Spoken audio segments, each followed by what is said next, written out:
अगला टॉपिक हमारे पास आता है वेरिएबल का। क्या टॉपिक आ रहा है? ठीक है, वेरिएबल्स कैसे बनाते हैं। वेरिएबल्स के लिए सबसे पहले आपने इस मेन फंक्शन के अंदर आना है। ठीक है, मेन फंक्शन के अंदर आके यहाँ पर आपने वेरिएबल बनाना। वेरिएबल्स क्या होते हैं? Variable is a name of memory location. Name of हमारी जो रैम होती है, ठीक है, उसकी एक स्पेसिफिक साइज होता है। उस साइज के अंदर वेरिएबल क्या हो रहे होते हैं हमारे पास? क्रिएट हो रहे होते हैं। क्या हो रहे होते हैं? वेरिएबल का एक स्पेसिफिक नेम होता है। एक्चुअल जो हम उसका नेम रखते हैं वो नेम कुछ हो रहा है, लेकिन पीछे मेमोरी में उसका एक स्पेसिफिक एड्रेस होता है जहाँ पर उसकी वैल्यू को वो सेव कर रहा होता है। ठीक है, आप अभी सिंपल वेरिएबल को समझने का यही तरीका समझ लें जैसे आप मैथमेटिक्स के अंदर या अलजबरा के अंदर एक्स वाई जी यूज़ करते रहे। ऐसे ही है ना, एक्स की वैल्यू निकालनी है, वाई की वैल्यू निकालनी है, जी की वैल्यू निकालनी है। उसके लिए आप डिफरेंट फार्मूलेशन एंड कैलकुलेशन करते थे, या फिजिक्स के अंदर आप डिफरेंट किस्म के फार्मूलाज यूज़ करते रहे। ऐसे ही है, जैसे आपके पास था v = d/d, याद है आपको? वेलोसिटी आपने निकालनी होती थी। ठीक है, या इस तरह के डिफरेंट किस्म के फार्मूला, ये भी आप इनको भी वेरिएबल ही कहते थे कि नहीं? ठीक है, वेरिएबल या कांस्टेंट, याद है बच्चे?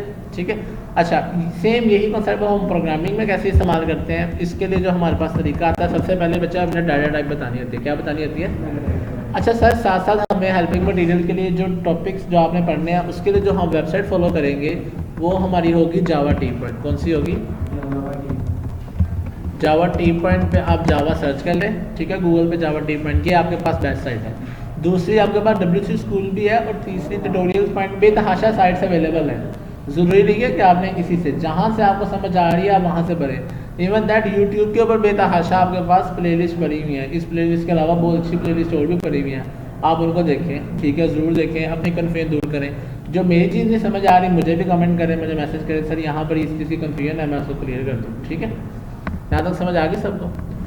अब कोड लेवल पे जब आपने पेपर की प्रिपरेशन करनी होगी तो आपने यहाँ से what is Java, history of Java, feature of Java, या आपने पढ़ने हैं पेपर के पैटर्न के अकॉर्डिंग। ठीक है, लेकिन चूंकि हम प्रैक्टिकल के तौर पे इसको सारा कवर करेंगे तो हम टू द पॉइंट टॉपिक पे जाते हैं। जैसा कि JDK, JRU, JVM, आपको प्रॉपर यहाँ से इनकी टू द पॉइंट डेफिनेशन मिल जाएंगी जो आपने लिख के अच्छे से प्रैक्टिस कर लेनी है पेपर के लिए। ठीक है, अब हम बात करते हैं अकॉर्डिंग टू सिर्फ जावा लर्निंग के लिए। तो आपने जाना जावा वेरिएबल में, जावा डाटा टाइप्स में, यहीं से हमें टॉपिक और उसके अकॉर्डिंग एग्जांपल्स बड़ी बेहतरीन किस्म से मिल जाया करेंगी। ठीक है क्लास, जावा वेरिएबल में गए, यहाँ पर हमारे पास वो बता रहा है कि वेरिएबल क्या है? Name of allocate in a memory, in other word is the name of memory location. क्या होता है वेरिएबल? एक नेम ऑफ, बेटा यही डेफिनेशन है, यही आपने एग्जाम्स में करनी है। ठीक है,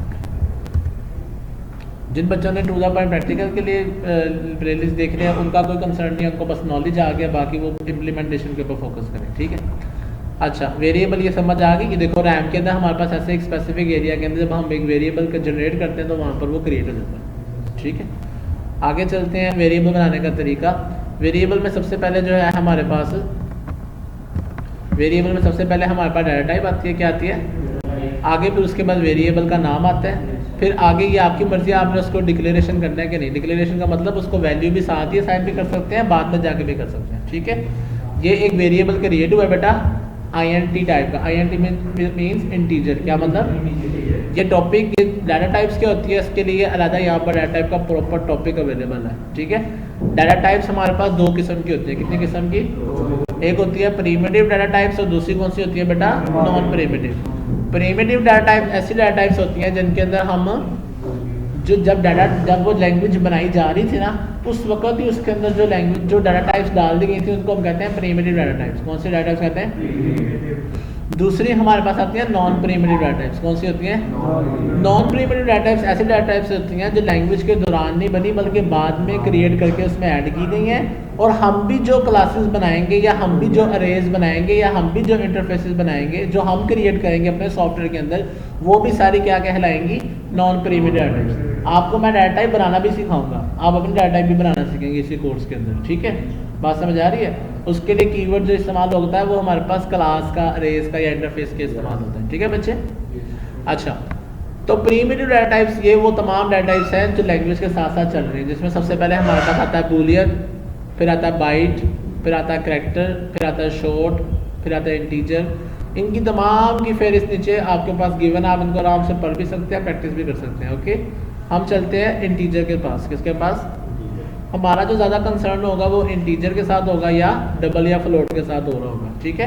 बाकी पेपर पैटर्न ऑफ यूज से आप इसको स्टडी कर लें, अच्छी बात है, ठीक है क्लास। यहाँ पर आगे अब मैं एक वेरिएबल क्रिएट करता हूँ। वेरिएबल क्रिएट करने के लिए सबसे पहले मैंने वेरिएबल की डाटा टाइप बता दी इंटीजर, उसके बाद वेरिएबल का नाम लाइक मैंने कह दिया एज, उसके बाद मैंने इसको इक्वल, ये असाइनमेंट ऑपरेटर है, ये हमारे पास क्या आ रहा है, जिसका क्या मकसद होता है कि ये अपने ये राइट साइड वाली वैल्यू को लेफ्ट साइड पे क्या कर देता है, असाइन कर देता है। यानी कि मैं अगर यहाँ लिखता हूँ 56 तो 56 को किधर सेव करवा देगा, एज के अंदर। असाइनमेंट ऑपरेटर का क्या काम होता है बेटा, कि जो भी इसके राइट साइड पे लिखा होता है ये उसको लेफ्ट साइड पे असाइन कर देता है, जिसकी वजह से उसको हम क्या कहते हैं, असाइनमेंट ऑपरेटर। क्या कहते हैं, ये वेरिएबल की वैल्यू आ गई एज। अब इस एज को अगर मैंने प्रिंट करवाना है यहाँ पर, तो मैं क्या कर दूंगा, सिंपल इस एज को कॉल कर दूंगा, ओके। वो जो वेरिएबल बनाया था इसको मैंने अपने एसऑर्ट में लिख दिया। अब मैं इसको चला के देखूँ क्लास,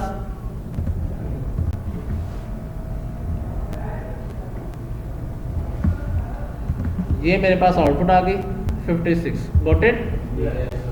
अच्छा, अब अगर मैं इसमें कोई कैलकुलेशन करना चाहता हूँ, लाइक मैं कहता हूँ एक ए की वैल्यू हो, ठीक है, कंट्रोल डी से मैं डुप्लीकेट करता हूँ। ये बी की वैल्यू लाइक मैंने इसमें कह दिया 10, इसमें मैंने कह दिया 20, ओके।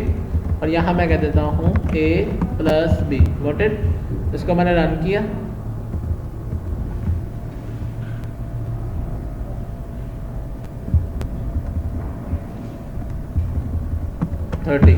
गॉट इट, आंसर समझ आ गई। Simple calculation. इसके ऊपर एक चैलेंज होता है कि आप इसमें कैलकुलेटर बनाए, प्लस माइनस मल्टीप्लाई डिवाइड के सारे टास्क आपने कंप्लीट करने हैं। मैं भी साथ भी करवा देता हूँ, ठीक है। खुद भी आपने वीडियो को रोक के खुद ट्राई करने की कोशिश करनी है, ओके। अच्छा, ये तो सिंपल हो गया हमारे पास, ठीक है। कंट्रोल डी डी डी ये कर देते, प्लस करेंगे प्लस कर देगा, माइनस करेंगे माइनस, मल्टीप्लाई करेंगे मल्टीप्लाई, और डिवाइड करेंगे तो डिवाइड। साइंस का पता चल गया आप सबको, ठीक है। वरना ऑपरेटर का पूरा कंप्लीट टॉपिक है जावा डीपमाइंड में, उसको स्टडी कीजिएगा साथ साथ, जहाँ ना समझ आए। तो हमारे पास आंसर आ गया जब हमने क्या किया, सम किया 30, माइनस किया -10, मल्टीप्लाई किया 200 और डिवाइड किया तो 0। एग्जैक्ट 0 आया, एग्जैक्ट 0 ही आना चाहिए था। असल में ये फ्लोट हमें बताएगा कि आंसर क्या आना चाहिए था। लाइक हम यहाँ पर एक फ्लोट का वेरिएबल लेते हैं या इन तीनों को फ्लोट कर देते हैं, ठीक है क्लास। अब देखते हैं आउटपुट क्या आती है।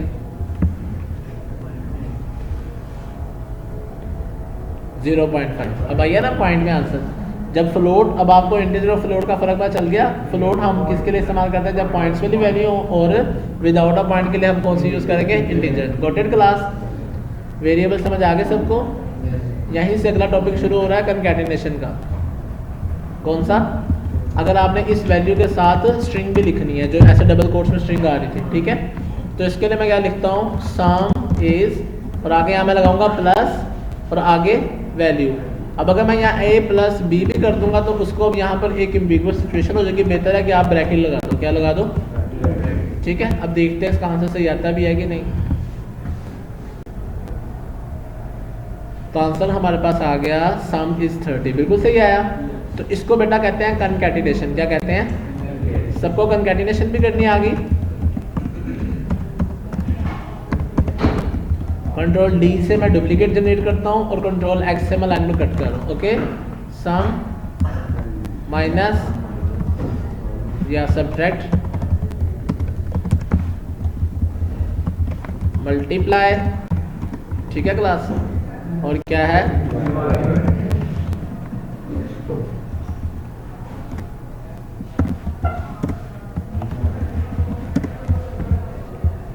ले क्लास।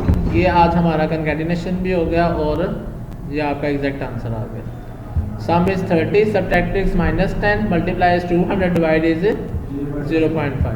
ठीक हो गया क्लास। आगे अब अगला टॉपिक शुरू करते हैं। यहाँ से इस अगला टॉपिक अब हमारा आ गया इफ एल्स के टॉपिक पे चलते हैं। यहाँ तक क्लियर।